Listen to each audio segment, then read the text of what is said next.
সবাইকে আমি বলবো, স্যার এতক্ষণ যে কথাগুলো বলছে, স্যার অনেক গুছিয়ে বলছে। আমি হয়তো স্যারের মতো অতটা গুছিয়ে বলতে পারবো না, কিন্তু আমি আমার মতো করে আপনাদের বোঝানোর চেষ্টা করব।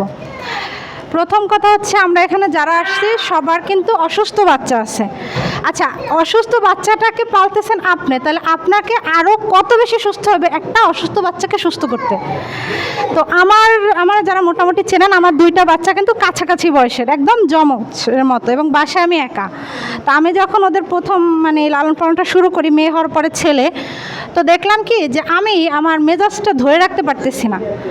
অল্পতেই চিৎকার চেঁচামেচি করতেছি, আমার যে ওর সাথে করতে পারতেছি না, কেন তো বোঝে না। কিন্তু আমি আমার ছোটো ছেলেটারে, কেন বুঝতেছো না, কেন পারতেছো না, কেন করবা না, আমি অনেক ডিপ্রেশনে চলে যাইতেছি। এক হচ্ছে যে না, পড়াশোনা করছি, কিছু করতে পারি না, বাচ্চা বলতেছি তাও পারতেছি না। একটা মানুষ বলতেছে তুমি এটা কেন করতে পারো না, মা হয়েছো এটা কেন পারো না। সব দিক মিলে আমার কাছে মনে হলো যে আমি নাই, আমি ব্যর্থ, একদম পুরো ব্যর্থ, মানুষ হিসেবে ব্যর্থ, মা হিসেবে ব্যর্থ, সব দিক থেকে ব্যর্থ। তো একটা সময় আমি যখন আমার ছেলের উপরে খুব করলাম, মেজাজ দেখানোর পর আমার নিজের ভিতরে খুব অপরাধবোধ কাজ করলো, যে আমি আমার ছেলেটার সাথে কেন এরকম করব, আমার ভালো ব্যবহার করতে কেন আসতেছে না, আমি কেন পারতেছি না। তো ওই সময় আমার কাছে মনে হলো কি যে আমি একটু মানসিক ডাক্তার দেখাই। মানসিক ডাক্তারটা সবাই মনে করে কি পাগলের ডাক্তার। তো আমি এটা কারোর বলি নাই, আমি আমার হাজব্যান্ডের সাথে জাস্ট বলছি, সে হ্যাঁ না কিছু বলে নাই। তার এটা পজিটিভ দিক বা নেগেটিভ দিক যেটাই ধরি, সে আমার হয়তো না করে না, হ্যাঁও করে না, নাও করে না, সে আমার উপরে ছেড়ে দেয় যে তোমার মনে হলে করো, এইটা তার একটা পজিটিভ দিক।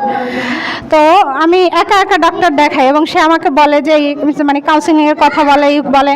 তো এটা মোটামুটি একটু করার পর ঠিক আছে। এরপর আমি দেখলাম কি আমার মেয়ে তো বসা, সে বসা থাকে, তো তাকে নিয়ে যখন আমি বের হই, তো সবসময় আমার এই দিকটা ব্যথা করে, এই হাতে। এবং আপনারা যারা এই বাচ্চাগুলো পালেন, দেখবেন সবারই কিন্তু শরীরে ব্যথা আছে, থাকবেই, অসুস্থ হন, বিভিন্ন ঝামেলা হয়। তো আমার কাছে তখন মনে হলো কি যে ওষুধ খাই, ডাক্তার দেখাই, এটা আসলে প্রতিদিন সম্ভব না। এর চেয়ে রিকভারির কিছু নাই, যেটা আমি নিজে নিজে করতে পারবো, বা আমি নিজে সুস্থ কিভাবে রাখতে পারবো। তো এরপরে আমার অনলাইনে এক আপুর সাথে পরিচয় হয়, সেও ডাক্তার। তো সে মেয়েদের নিয়ে অনলাইনে ইয়োগার একটা করে। তো এই আপু আমারে সাজেস্ট করলো আপনি আমার সাথে আসেন। তো ওই সময় আমি কেন যেন আমার মনে হলো, কেন ব্যায়াম করে কি হবে বা ইয়োগা করে কি হবে। তো ওই আপু বললো যে আপনার থাকতেই হবে, যেভাবে হোক আপনি থাকবেন।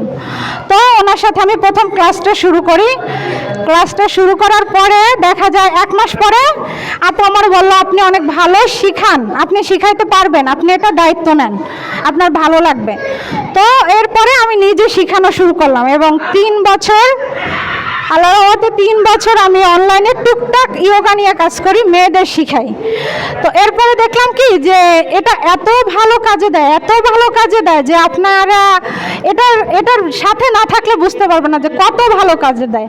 আপনি নিজে ফিট থাকবেন, মানসিকভাবে, শারীরিকভাবে, সব দিক থেকে। আপনারা 10 কথা শুনলে আপনার গায়ে লাগবে না, তখন মনে হবে যে না আমি নিজে একটা কিছু, আমি যে জিরো, এটা মনে হবে না। আপনার বাচ্চার সাথে আপনার ব্যবহারটা অনেক ঠিক হয়ে আসবে, কারণ আপনি নিজে যখন সুস্থ থাকবেন তখন বাচ্চার সাথে অসুস্থ ব্যবহারটা আসবে না। তো এইটা হচ্ছে কথা। আর স্যার যেটা বললো, আমি হয়তো একদম জানি না কতটুকু শিখাইতে পারবো।